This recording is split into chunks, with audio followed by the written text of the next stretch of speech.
Hello साथियों, नमस्कार। एके online class में आपका हार्दिक स्वागत है। मैं अजय सर आप लोगों के बीच साथियों टीजीटी पीजीटी आर्ट यानी कला से संबंधित साथियों महत्वपूर्ण वीडियो पे प्रश्न लेके आया हूँ। जो आज का टॉपिक रहेगा साथियों, जिसमें हम लोग देखेंगे घनवाद। क्या देखेंगे साथियों? घनवाद, अभिव्यंजनावाद, अति यथार्थवाद तथा दादावाद से संबंधित प्रश्न को देखेंगे साथियों।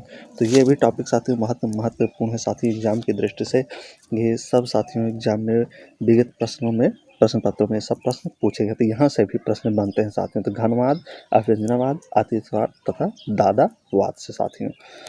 तो यहाँ पे देखते हैं तो घनवाद जो है 20वीं शताब्दी में था। घनवाद का जो जन्म हुआ था साथियों 20वीं शताब्दी में था। कहाँ हुआ था? पेरिस में ना। समय कितना था? 1907। कितना था साथियों? घनवाद का जो समय था, ये घनवाद का जो जन्म हुआ था पेरिस में, तो 20वीं शताब्दी में पेरिस में। कहाँ हुआ था? पेरिस में। इसका जो समय था घनवाद का 1907 में था। कब हुआ था साथियों? 1907 में ना। घनवाद का जो प्रवर्तक किसे माना जाता है साथियों? तो पैब्लो पिकासो को। जो घनवाद के प्रवर्तक थे पैब्लो पिकासो को माना जाता है। तो घनवाद का कहेंगे सिर्फ पिकासो को ही दिया जाएगा ऑप्शन में, कहीं कहीं पिकासो एवं ब्राक दोनों को दिया जाएगा। तो इस चीज़ को आप थोड़ा ध्यान दें। तो पिकासो का जो जन्म हुआ था साथियों 25 अक्टूबर ना। कब हुआ था? 25 अक्टूबर 1881 को स्पेन के मलागा में। कहाँ हुआ था? 25 अक्टूबर था ना। और उसके बाद समय कितना था? 1881 स्पेन के मलागा में पैब्लो पिकासो का जन्म हुआ था साथियों। तो घनवाद का जो प्रथम चित्र माना जाता है क्या था? अभिज्ञान की स्त्रियां। अभिज्ञान की स्त्रियां। तो आज हम यही टॉपिक देखेंगे, घनवाद, अभिज्ञानवाद तथा अति यथार्थवाद तथा दादावाद से संबंधित लगभग 64 क्वेश्चन इसमें देखेंगे। कितना क्वेश्चन देखेंगे साथियों? लगभग 64 क्वेश्चन देखेंगे। तो देखते हैं स्क्रीन पे जो सबसे पहला क्वेश्चन है आपको यहाँ पे, घनवाद कला आकृतियों को किस रूप में देखते थे?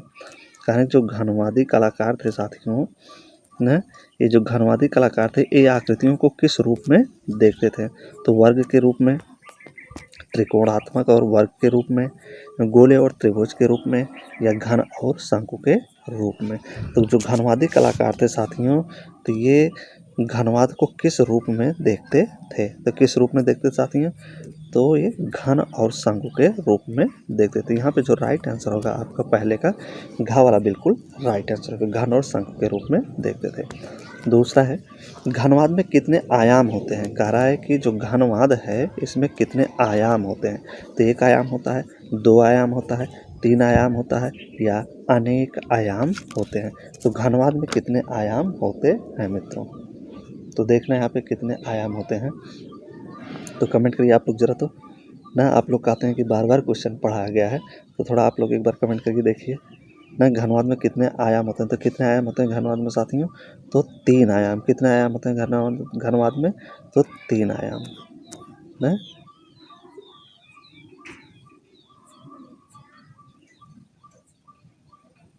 आगे देखते हैं, अगला है, अमूर्त कला का प्रथम घोषणा पत्र किस वर्ष में प्रस्तुत किया गया? अमूर्त घोषणा पत्र किस वर्ष में प्रस्तुत किया गया? तो देखिए किस वर्ष था ये?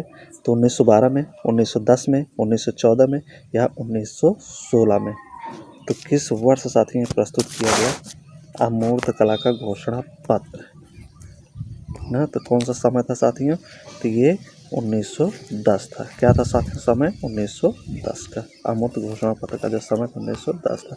परिपेक्ष की दृष्टि से, कह रहा है परिपेक्ष की दृष्टि से हमें घन के कितने पक्ष दिखाई पड़ते हैं? देखिए क्या है, परिपेक्ष की दृष्टि से हमें घन के कितने पक्ष दिखाई पड़ते हैं? तो दिखाई देने वाली बात करा तो कितने दिखाई देंगे साथ में? 6, 3, 4, 2 ना। तो एक कलाकार को या एक व्यक्ति को घन के कितने तल दिखाई देते हैं? तो कितने तल दिखाई देंगे साथ में यहाँ पे? तो 3 तल, 3 पक्ष दिखाई देते हैं। अगला, कौन से दो कलाकारों ने ज्यामिति चलन न, कौन से दो कलाकारों ने ज्यामिति चलन, चमकदार रंगों एवं तकनीक का समावेश अपने चित्रों में किया था न? तो कौन से ऐसे दो कलाकार थे जो ज्यामिति चलन, चमकदार रंगों एवं तकनीकों का समावेश अपने चित्रों में किए थे? कौन से दो कलाकार थे साथियों? तो 5 नंबर पे देखिए, तो पाल सेजा एवं विसेंट वान गॉग, पिकासो एवं ब्राक, मॉन एवं एडगर देगा, वन आइक बंधु। तो 5वें नंबर पर देखें तो कौन से हो जाएंगे इसमें साथियों, जो जयंती चलन, चमकदार रंग तथा तकनीकी समावेश अपने चित्रों में दिखाए थे तो थे पिकासो और ब्राक थे। कौन थे? पिकासो और ब्राक। 6 नंबर देखते हैं, पिकासो किसके समय में पैदा हुआ? पिकासो किसके समय में पैदा हुआ?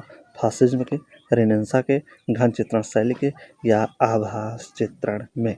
तो 6 नंबर देखें तो वीडियो अच्छा लगे तो साथ में वीडियो को लाइक और कमेंट जरूर करिए और अपने दोस्तों सगे संबंधी के पास वीडियो को अधिक से मात्रा में शेयर करिए, वो भी इस वीडियो का फ्री लाभ उठा सके साथ ही और अपनी तैयारी को बेहतर कर सके।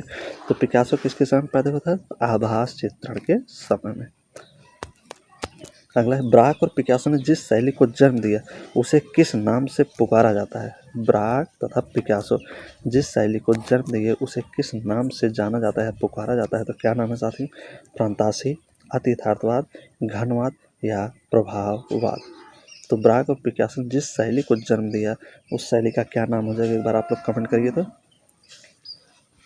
ब्राक और पिकासो किस शैली से संबंधित थी? ये घनवादी थी, उन्होंने घनवाद को जन्म दिया था और घनवादी शैली के कलाकार थे ब्राक और पिकासो, उसके जन्मदाता भी हैं। मुर्गा किस कलाकार की मूर्ति है? क्या है? मूर्ति है। वान गॉग की है या मैथुसेन की है, सेजान की है या पैब्लो पिकासो की? तो मुर्गा किसकी मूर्ति है? यह मूर्ति, इस चीज़ को ध्यान देना है आपको ना। तो 8 नंबर पे देखें तो किसका हो जाएगा साथियों? पैब्लो पिकासो की। तो मुर्गा किसकी मूर्ति है? तो पैब्लो पिकासो की मूर्ति है। पैब्लो पिकासो द्वारा बनाया गया मुर्गा का मूर्ति है। एविग्नान सुंदरिया, एविग्नान सुंदरिया चित्र किसने चित्रित किया है? मोदगिलियानी ने, पिकासो ने, लोत्रोक ने या जोआ ग्रीस ने?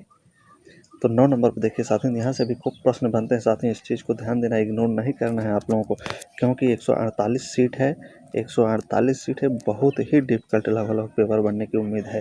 तो 148 में सोचिए पूरी यूपी भर में 148 सीट है हालांकि टीजीटी का, और यहाँ से हमें सीट निकालना है, एक सीट अपना कंफर्म करते, इसलिए तैयारी बहुत ही बेहतर होनी चाहिए साथियों। तो कहीं से भी प्रश्न पूछा जा सकता है। योगदान सुंदरिया चित्र किसने चित्रित किया? तो चारों में से देखिए कौन सा ऑप्शन होगा यहाँ पे सही? आपका पिकासो। योगदान सुंदरिया किसका चित्र था? पिकासो का। ये घनवाद का प्रथम चित्र भी माना जाता है। घनवाद का प्रथम चित्र किसका था? कह रहा कि घनवाद का जो प्रथम चित्र था किसका था, किसके द्वारा बनाया गया था? एडवर्ड मुंच द्वारा, जॉर्ज रूएल द्वारा, पैब्लो पिकासो द्वारा या हेनरी मातिस द्वारा? तो घनवाद का प्रथम चित्र किसका था, किसके द्वारा बनाया गया था साथियों? तो 10 नंबर पे देखें तो किसके द्वारा बनाया गया था? एक बार जरा कमेंट करिए आप लोग, तो जितने भाई बहन हैं सब लोग कमेंट करिए एक बार फटाफट आंसर इसका 10 का। पैब्लो पिकासो जाएंगे। कौन हो जाएंगे? Pablo Picasso. घनवाद का प्रथम चित्र किसने बनाया था? Pablo Picasso.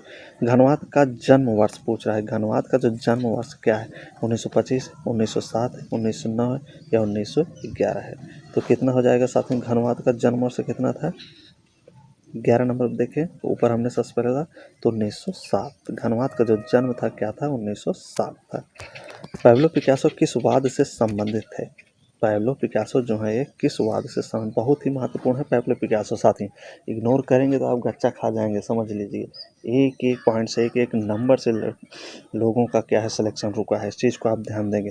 तो पैब्लो पिकासो किस वाद से संबंधित है? प्रभाववाद से, अभ्यंजनवाद से, घनवाद से या दादावाद से? तो विश्वास न तो आप विगत प्रश्न पत्र को देखिए, वहाँ से प्रश्न पूछा गया है कि नहीं। देखिए 12 नंबर पे यहाँ पे राइट क्या आंसर आएगा साथियों? घनवाद से।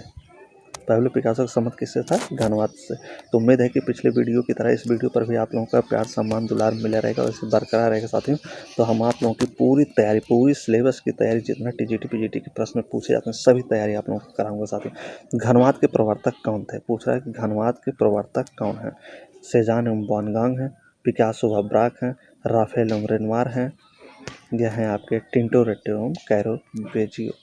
तो घनवाद के प्रवर्तक कौन है? तो 13 नंबर पर देखिए तो घनवाद के प्रवर्तक कौन है साथियों? तो पिकासो और ब्राक थे जो घनवाद के जन्मदाता थे, प्रवर्तक थे। तीन संगीतज्ञ, वेरी वेरी मोस्ट, तीन संगीतज्ञ किसकी प्रसिद्ध पेंटिंग है? पिकासो की, नंदलाल बोस की, माइकल एंजेलो की, इनमें से किसी की नहीं। तो 2021 में यह परीक्षा न 2021 में टीजीटी में यह प्रश्न पूछा जा चुका है कि इसमें थोड़ा प्रश्न चेंजिंग था न, कि कौन सा ऐसा चित्र है जिससे, कौन सा पैब्लो पिकासो का चित्र जिस पे डाक टिकट जारी हुआ है। तो 3 संगीतज्ञ था। क्या था साथियों? 3 संगीतज्ञ ना। तो इस चीज़ को इसे याद रखेंगे साथियों। तो पिछली बार डाक टिकट जारी पर इस तरह से पूछ ले कि पैब्लो पिकासो का कौन सी इसमें से एक रचना है। तो इस तरह से प्रश्न पूछ सकता है। तो क्या हो जाएगा? 3 संगीतज्ञ किसकी प्रसिद्ध रचना? Picasso, Nandalal Bose, Michelangelo, या इनमें से कोई नहीं। तो 14 नंबर पर राइट आंसर क्या हो जाएगा आपका? Pablo Picasso. क्या हो जाएगा? पैब्लो पिकासो की रचना है 3 संगीतज्ञ। पिकासो ने आधुनिक कला की प्रेरणा ली। कारक जो पैब्लो पिकासो थे, आधुनिक कला की प्रेरणा कहाँ से ली? अफ्रीकी मुखौटों से, गुफा चित्रों से, भित्ति चित्रों से, या शास्त्रीय कला से। तो पिकासो जो थे, पैब्लो पिकासो पूरा नाम है, आधुनिक कला की प्रेरणा कहाँ से लिए थे? तो 15 नंबर पर देखिए साथियों, तो ये जो पिकासो ने आधुनिक कला की जो प्रेरणा लिए थे, अफ्रीकी मुखौटों से लिए थे। कहाँ से लिए थे? अफ्रीकी मुखौटों से। अगला है लेस डेमाइस लेज। क्या कर रहा है? लेस डेमाइस लेज। लेस डेमाइस लेज निम्न में से किसका चित्र है? सेजान का, रोदा का, पैब्लो पिकासो का, या गैस्टन का? तो 16 नंबर पे देखें तो लेस डेमाइस लेज जो चित्र है साथियों किसका है न, किसके द्वारा बनाया गया है चित्र लेस डेमाइस? तो किसका हो जाएगा साथियों? ये पैब्लो पिकासो द्वारा बनाया हुआ चित्र है लेस डेमाइस लेज। अगला है नीली एवं गुलाबी। नीली एवं गुलाबी अवधि किसकी कही जाती है? यह ब्लू, ऐसे कहीं पूछता है ब्लू पीरियड और पिंक पीरियड किसका समय था? तो गुस्ताव क्लीमेंट का, एडवर्ड मंच का, हेनरी रूसो का, या पैब्लो पिकासो का? तो नीली और न गुलाबी पीरियड के लिए कौन जानते? ये भी एग्जाम में साथियों पूछा जा चुका है, कई बार यह प्रश्न पूछा गया साथियों न। तो कभी दोनों को साथ में पूछा गया, तो कभी सिर्फ सिंगल को, जैसे पूछ लेता है ब्लू पीरियड किसका है, नीली अवधि किसका है न, किसके समय की कही जाती है? तो किसके समय की हो जाएगी? तो पैब्लो पिकासो का। तो ब्लू पीरियड और पिंक पीरियड दोनों किसका है? पैब्लो पिकासो की। नीली और गुलाबी, हिंदी में जान लें, नीली और गुलाबी किसके समय की है? तो पैब्लो पिकासो के समय की है। इन्हीं के समय को कहा जाता है। सर्वाधिक प्रसिद्ध चित्र शांति किसके द्वारा बनाया गया? पिकासो के, साल्वाडोर डाली के, या फिर सूजा के, या वान गॉग के? शांत चित्र पूछ रहा है किसके द्वारा बनाया गया? तो पैब्लो पिकासो द्वारा शांत चित्र बनाया गया। तो बहुत ही इंपॉर्टेंट है साथी जितने प्रश्न हैं। पिकासो की मृत्यु किस शताब्दी में हुई थी? पिकासो की जो मृत्यु है किस शताब्दी में हो गई? 20वीं, 19वीं, 18वीं या 17वीं? तो पिकासो की जो मृत्यु हुई थी साथ में कब हुई थी? वो ये 20वीं शताब्दी में हुई थी। कब हुई थी? 20वीं शताब्दी में। तो यहाँ राइट आंसर आपका पहला हो जाएगा। अगला, कलाकार पैब्लो पिकासो किस शैली के लिए प्रख्यात है न? कलाकार पैब्लो पिकासो जो है किस शैली के लिए साथ में विख्यात हैं? तो यथार्थवाद, अमूर्तनवाद, लोक कला, या रहस्यवादी? तो 20 नंबर पर देखें तो पैब्लो पिकासो जिस शैली के लिए जाने जाते हैं वो शैली यहाँ पे क्या हो जाएगा साथियों? इस अकॉर्डिंग में तो क्या हो जाएगा यहाँ पे? अमूर्तन शैली हो जाएगा। कौन सा? अमूर्तन शैली। आपने पिंक पीरियड देखिए पूछ लिया, आपने पिंक पीरियड के लिए कौन प्रसिद्ध है? गोंगवा, वान गॉग, सेजान, या पिकासो? देखिए हमने पूछा ना कि अलग अलग से करके भी प्रश्न पूछा गया है। तो यहाँ पे कौन हो जाएंगे? पिकासो। पिंक पीरियड या ब्लू पीरियड के लिए कौन जानते हैं? Pablo Picasso. पिकासो का जन्म कहाँ हुआ था? इंपॉर्टेंट है। पिकासो का जन्म कहाँ होता है? स्पेन में, पेरिस में, हॉलैंड में, या इटली में? तो हमने भी ऊपर सबसे पहले व्याख्या किया था न, स्पेन के मलागा नाम का।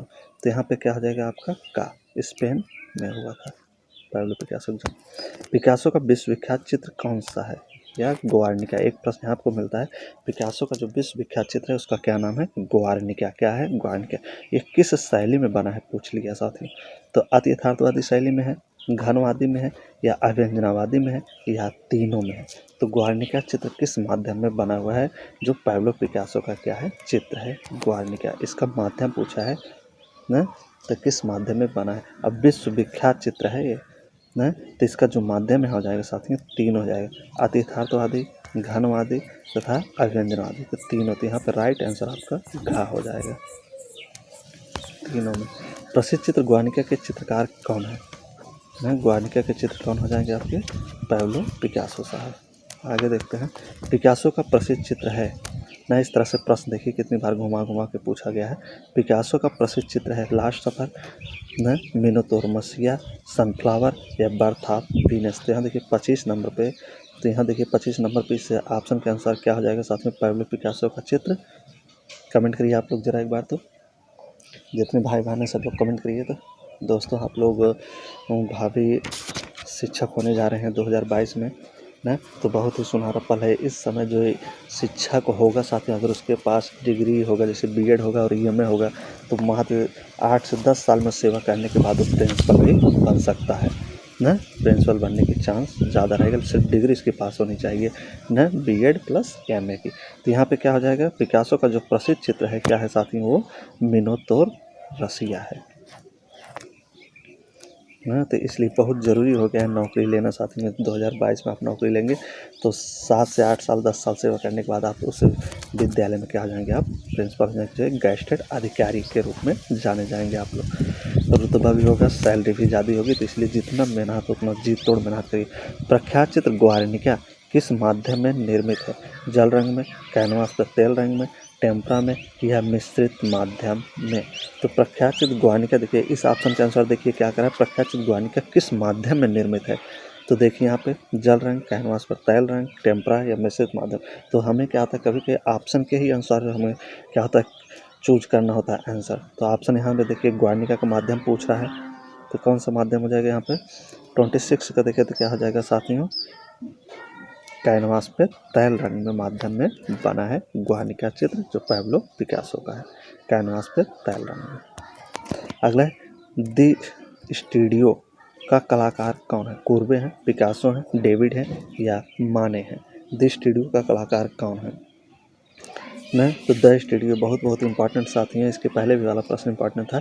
द स्टूडियो का कलाकार कौन है, तो कौन हो जाएगा यहाँ पे, पिकासो ना, पैब्लो पिकासो द स्टूडियो के कलाकार हैं। रेमन ड्यूसे बिले की हार्स न नामक क्या है, मूर्ति है, क्या है साथियों, मूर्ति है। रेमन ड्यूसे बिले की हार्स नामक मूर्ति है, किससे बनी है, कहा इसका माध्यम पूछा, किस माध्यम में, स्टील में बनी है, कांस्य में बनाई गई है, ग्रेनाइट में बनाई गई या मार्बल में बनाई। तो प्रश्न पूछने का है मतलब कि रेमन ड्यूसे बिले हार्स की जो मूर्ति है किसमें ये बनाई गई, किस चीज़ से बनाई गई है।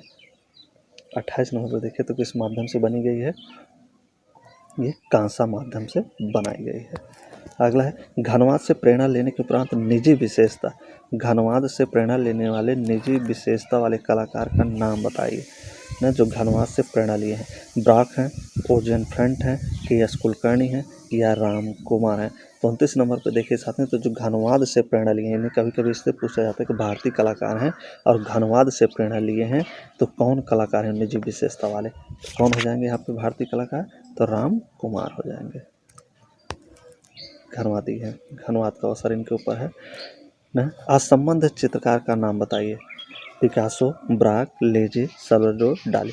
तो चारों में से एक बोल रहा है कि अलग कौन सा है इसमें से चित्रकार, उसी को छांटना है। देखिए कौन सा इसमें अलग है आपका 30 नंबर पर देखिए ना, तो यहाँ पे कौन हो जाएगा, साल्वाडोर डाली। साल्वाडोर डाली जो है अति यथार्थवादी कलाकार है, कैसा कलाकार साथ में, अति यथार्थवादी कलाकार, इसलिए अलग हो जाए। लेकिन पिकासो, ब्राक, लेजे से क्या थे, ये घनवादी हैं, क्या है, घनवादी हैं,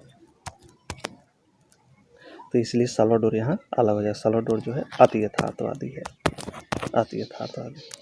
आगे चलते हैं, घनवाद कितने का होता है, घनवाद कितने प्रकार का होता है, 2, 3, 4, 5। तो घनवाद कितने प्रकार का होता है साथियों, तो 31 का देखते हैं। तो 31 का राइट आंसर क्या हो जाएगा, एक बार आप लोग जरा कमेंट करिए। तो घनवाद कितने प्रकार का होता है, तो घनवाद जो होता है यहाँ पे 2 प्रकार का होता है। अगला है, थोड़ा फास्ट चलते हैं साथ में ताकि वीडियो आप लोगों का लंबा ना हो पाए। घनवाद आंदोलन लगभग इसमें 64 प्रश्न हम लोग देखेंगे। घनवाद आंदोलन समाप्त कब हुआ पूछा है, जो घनवाद आंदोलन था इसका समाप्ति कब हुई थी, कि समाप्त कब हुआ था, 1726 में, 1825 में, 1925 में, 1926 में। तो घनवाद समाप्त कब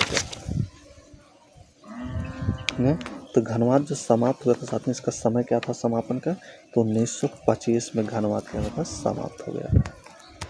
जॉर्ज ब्राक किस कला आंदोलन से संबंधित थे, जॉर्ज जो ब्राक थे किस कला आंदोलन से संबंधित, नवप्रभाववाद, अति यथार्थवाद, भविष्यवाद या घनवाद ना। तो तो ज़रा एक बार कमेंट करिए। तो इनसे भी प्रश्न हो चुके हैं 1-2 बार, तो देखिए थोड़ा कितनी याददाश्त है, कितनी मेमोरी है आप लोगों की। तो जॉर्ज ब्राक किस कला आंदोलन से संबंधित है साथियों? तो 33 पे हम लोग देखते हैं। 33 का जो राइट आंसर क्या हो जाएगा?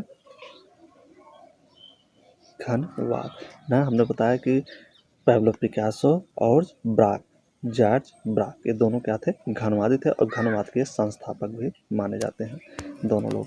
अगला, इनमें से घनवादी कलाकार नहीं है, इसमें से कौन एक कलाकार है जो घनवादी नहीं है? ब्राक है, पिकासो है, लेजे हैं या मुख है? तो 34 पे देखें तो इनमें से घनवादी कलाकार कौन नहीं? घनवादी कलाकार इसमें से कौन नहीं साथियों? ब्राक, पिकासो, लेजे या मुख? तो इसमें से कौन नहीं होंगे साथियों? 34 पे देखें तो यहाँ पे जो एडवर्ड मुख हैं साथियों, ये अभिव्यंजनावादी कलाकार हैं। कैसे हैं ये? अभिव्यंजनावादी कलाकार हैं। कैसे कलाकार हैं? अभिव्यंजनावादी कलाकार हैं। और ये तीनों लोग ब्राक, पिकासो, लेजे, ये सब क्या हैं? ये घनवादी कलाकार हैं। तो इसलिए यहाँ पे राइट आंसर आपका घ हो जाएगा।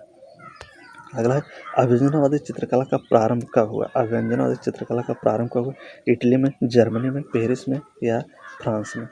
ना, अभिव्यंजनावादी का जो चित्रकला का आरंभ होता है कब होता है साथियों? वो आपका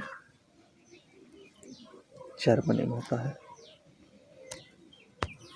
अगला है, अभिव्यंजनात्मक कलाकार का नाम बताइए। इसमें से जो अभिव्यंजनात्मक कलाकार है उसका नाम पूछ रहा है। एंडी वारहोल है, पिकासो है, मुख है या डाली है? 36 से देखें तो यहाँ पे क्या हो जाएगा? अभिव्यंजनात्मक कलाकार इसमें से कौन हो जाएंगे साथियों? एंडी वारहोल, पिकासो, डाली और मुख, एडवर्ड मुख। तभी हमने आगे चर्चा भी किया था, थोड़ा आप ध्यान लगाइए। तो कौन हो जाएंगे यहाँ पे? एडवर्ड मुख हैं जो अभिव्यंजनावादी कलाकार माने जाते हैं। अगला है, एमिल नोल्डे। एमिल नोल्डे किस आधुनिक कला आंदोलन से संबंधित थे? भविष्यवाद से, घनवाद से, दादावाद से या जर्मन अभिव्यंजनावाद से? तो एमिल नोल्डे का संबंध किस आंदोलन से है? 37 पे देखिए साथियों। तो 37 का जो राइट आंसर होगा क्या है साथियों? यहाँ पे जर्मन अभिव्यंजनावाद से थे। यानी कि एमिल नोल्डे जो थे ये अभिव्यंजनावादी थे। तो अभिव्यंजनावाद का जन्म कहाँ हुआ था? तो जर्मनी थे, इसलिए जर्मन शब्द आगे लग गया। तो जर्मन अभिव्यंजनावादी कहा जा रहा है।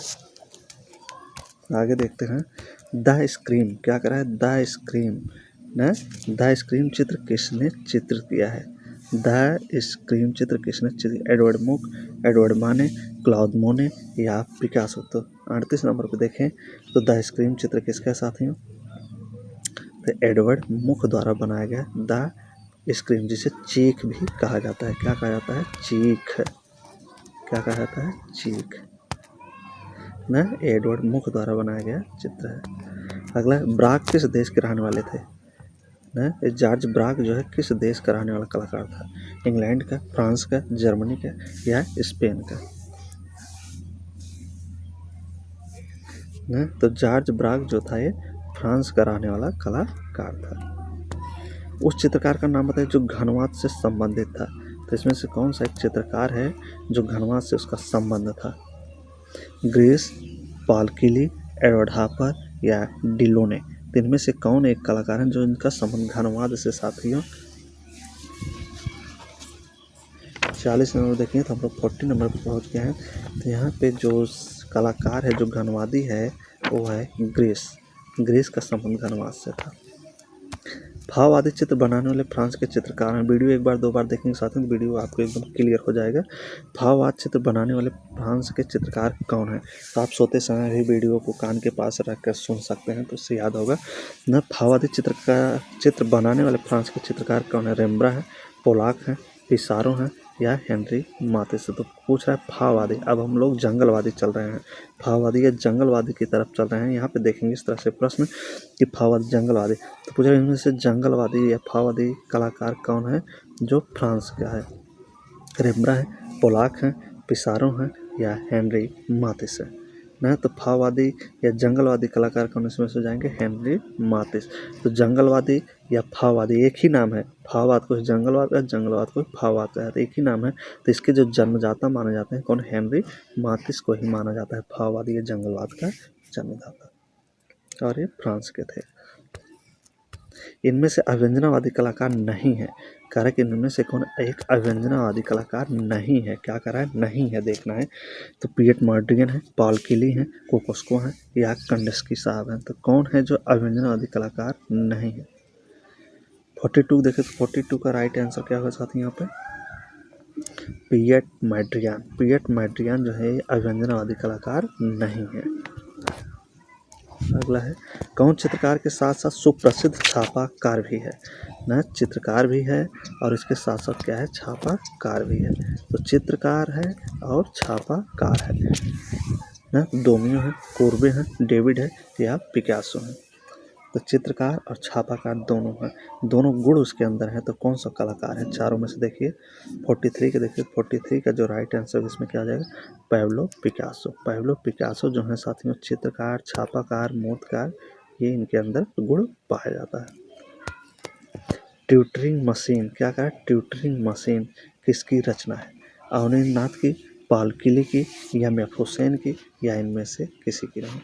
ट्यूटरिंग मशीन, ये प्रश्न बनाना बहुत आसान हो जाएगा, लेकिन आप लोग थोड़ा ध्यान देंगे। बस हम लोग पाश्चात्य कला से संबंधित यहाँ पे प्रश्न देख रहे हैं साथियों। तो यहाँ पे थोड़ा देखिए, तो जो पाश्चात्य कला में अविनाथ भी नहीं है या मैफुसेन भी नहीं है, तो यहाँ पे कौन है? पॉल किली। पॉल किली जो है ये पाश्चात्य कला से संबंध है इसका।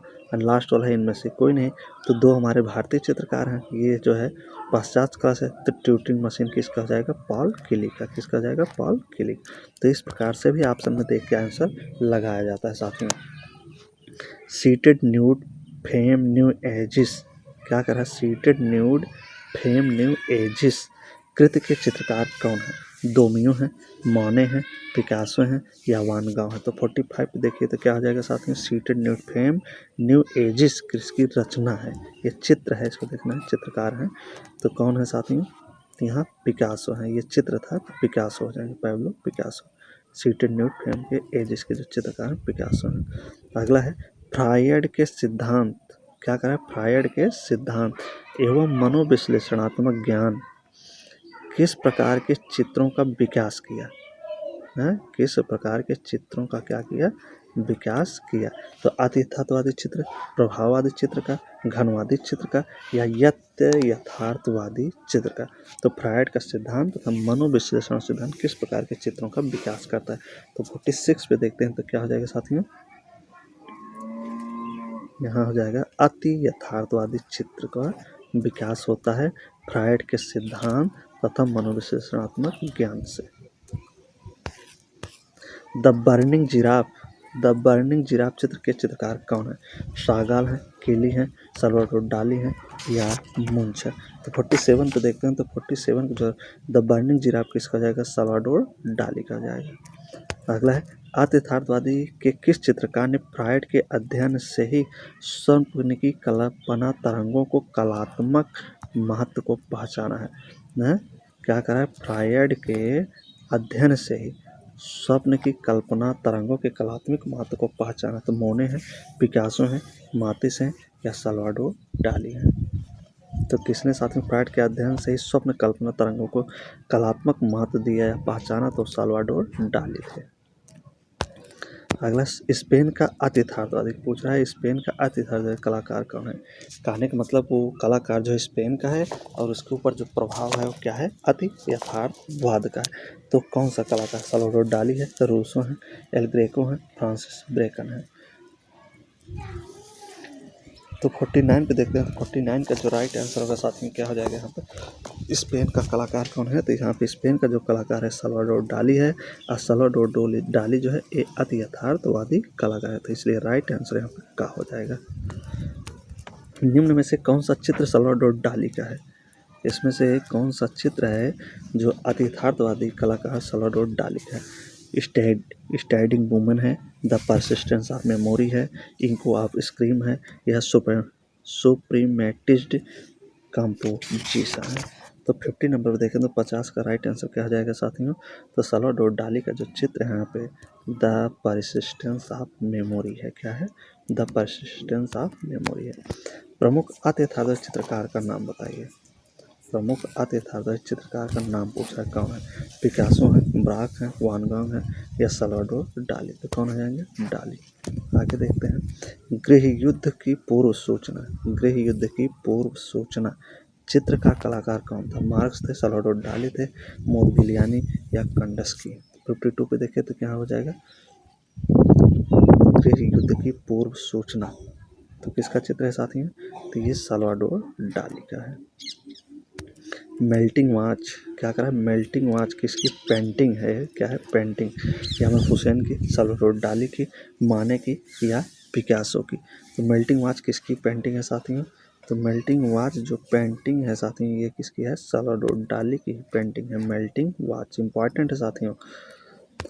ऑटोबायोग्राफी डायरी ऑफ जीनियस किसकी आत्मकथा है?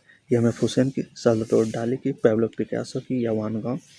तो 54 पे क्या हो जाएगा यहाँ पे साथ में? 54 का जो राइट आंसर हो गया सल्वाडोर डाली की ही आत्मकथा है, autobiography diary of genius, Salvador डाली की आत्मकथा है। अति यथार्थवाद को किसने विकसित किया? ब्रेते, वान गॉग, पिकासो या सल्वाडोर डाली। तो 55 पर क्या हो जाएगा? अति यथार्थ को किसने विकसित किया पूछा है। इसका विकास होता है क्या विकसित? तो किसने इसको विकसित किया साथियों? तो यहाँ पे क्या हो जाएगा? ब्रोते। कौन हो जाएंगे? ब्रोते।